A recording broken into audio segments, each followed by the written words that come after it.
So is Greenland kayaking right for you? A lot of people hear about Greenland kayaks. There's a lot of fanfare around them. They're seen as the best boats by some people and as outdated relics by others. So what constitutes a Greenland kayak? Well, first, you gotta have a hard chine boat. I've never seen a Greenland kayak with multi-chine. I just haven't. So it needs to be a hard chine boat. It's gonna have an ocean cockpit, which is the smaller cockpit, and it's gonna have a recessed rear deck. So let's start with the pros of the ocean cockpit. The ocean cockpit is smaller. A keyhole cockpit might be out to here. With an ocean cockpit, my knees are underneath the cockpit. It's underneath the basic. So there's no need for thigh braces. I'm in contact with the boat no matter what I'm doing. As long as I'm in the boat, then I'm in contact with the boat. There's no worrying about my knees slipping off the thigh braces because there are none and there's no use for them. With an ocean cockpit, you get much more control over the boat. Edging the boat is a lot easier. Bracing against waves is a lot easier. Rolling is easier. It's a tighter fit. It's a more advanced cockpit. Those are the pros. Now the cons are pretty obvious. Harder to get in and out of. You can't just fold your legs into it. You got to sit in the back deck and slide in, which can make re-entry in rough water very difficult. They're tighter, so they're not as comfortable. You can't move around as much in these. You can get cramped up if you're in it for a long period of time without getting out. And a lot of people worry about getting trapped in them.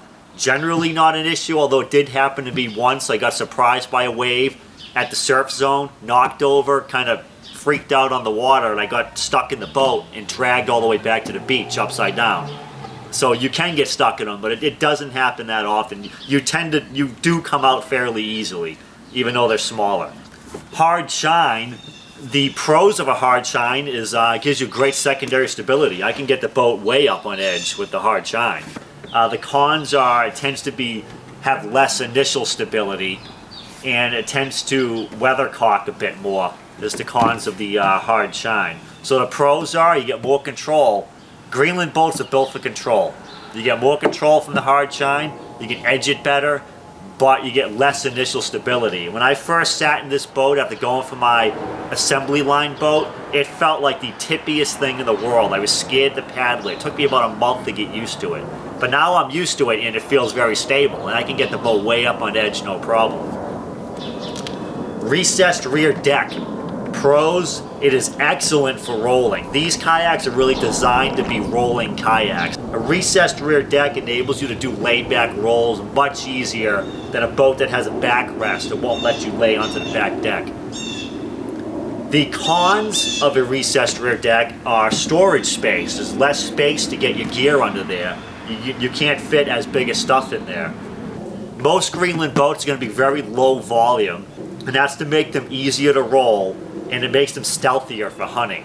And it makes it so they don't weathercock quite as much too. Now the cons of a low volume boat are you can't store as much stuff, a bit tighter, a little bit more cramped. If you have a true Greenland boat built in skin on frame fashion like this one, a major pro is the fact that this one only weighs 24 pounds. Now you can hardly get a carbon fiber boat that weighs that little, and that is an enormous pro. You can get an assembly line boat as well as a Greenland form. One that comes to mind is a Valley Anisakuta. That's, I would consider, a Greenland boat. So if you don't want to build one yourself, you can buy them. Probably the biggest issue for most people with a Greenland kayak is getting used to how you sit in it. Since it's low volume, one of the cons is you really can't have a seat, because a seat is going to raise your center of gravity and make the boat tippier.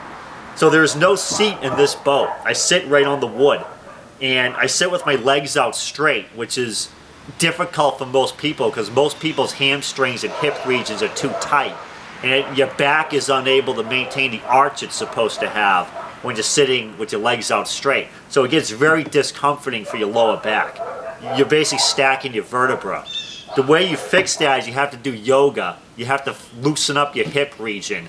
Once you do that, you can sit with your legs straight and your pelvis can tilt forward. You can maintain the arch in your back like what you're supposed to have. And then you can sit up straight for hours on end, no problem.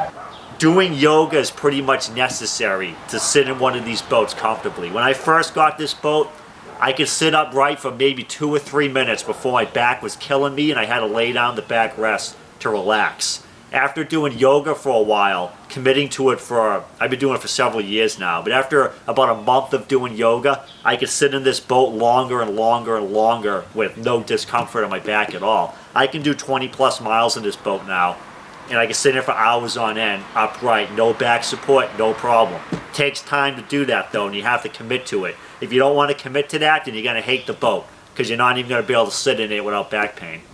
Modern kayaks are designed for comfort. These ones aren't. You probably won't be able to go quite as far in this as you could in an assembly line boat with a big keyhole cockpit. But you can work your way up to still doing long distance. But you probably will have a bit more of a limit on your distance with a true to form Greenland boat.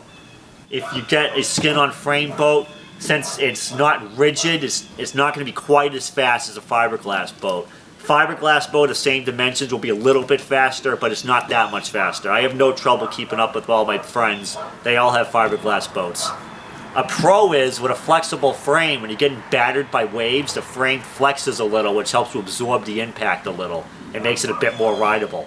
I paid less than $2,000 to take a course with an instructor to build this boat. You can't get too many assembly line boats, high quality, performance boats for less than $2,000. I don't even think you can do it.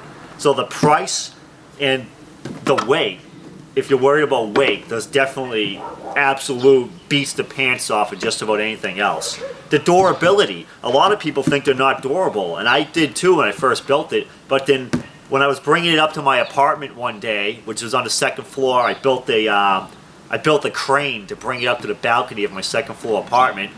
I had it up to the second floor and dropped it. The rope slipped out of my hand, it fell 10 feet and hit concrete. It made a huge thud when it hit the ground. I had the boat for a couple of weeks at that time. I thought I already broke it. I spazzed out over that, but I looked inside, looking for broken ribs, broken wood, nothing was broken. In terms of maintenance, if you're in salt water, I literally swish the salt water around inside the boat, and then I dump it out, because salt water is better for wood than fresh water. So if you're in salt water, there's no reason to rinse it with fresh water, unless if you get a lot of sand in there. So, and I make sure I get the water out before I hang it up, and when I hang it up, I take a towel and get most of the water out afterwards, so, because it is wood. So that essentially is it. That's the pros and the cons of the Greenland Kayak. You got your ocean cockpit, your recessed rear deck, your hard shine. It's 25 pounds.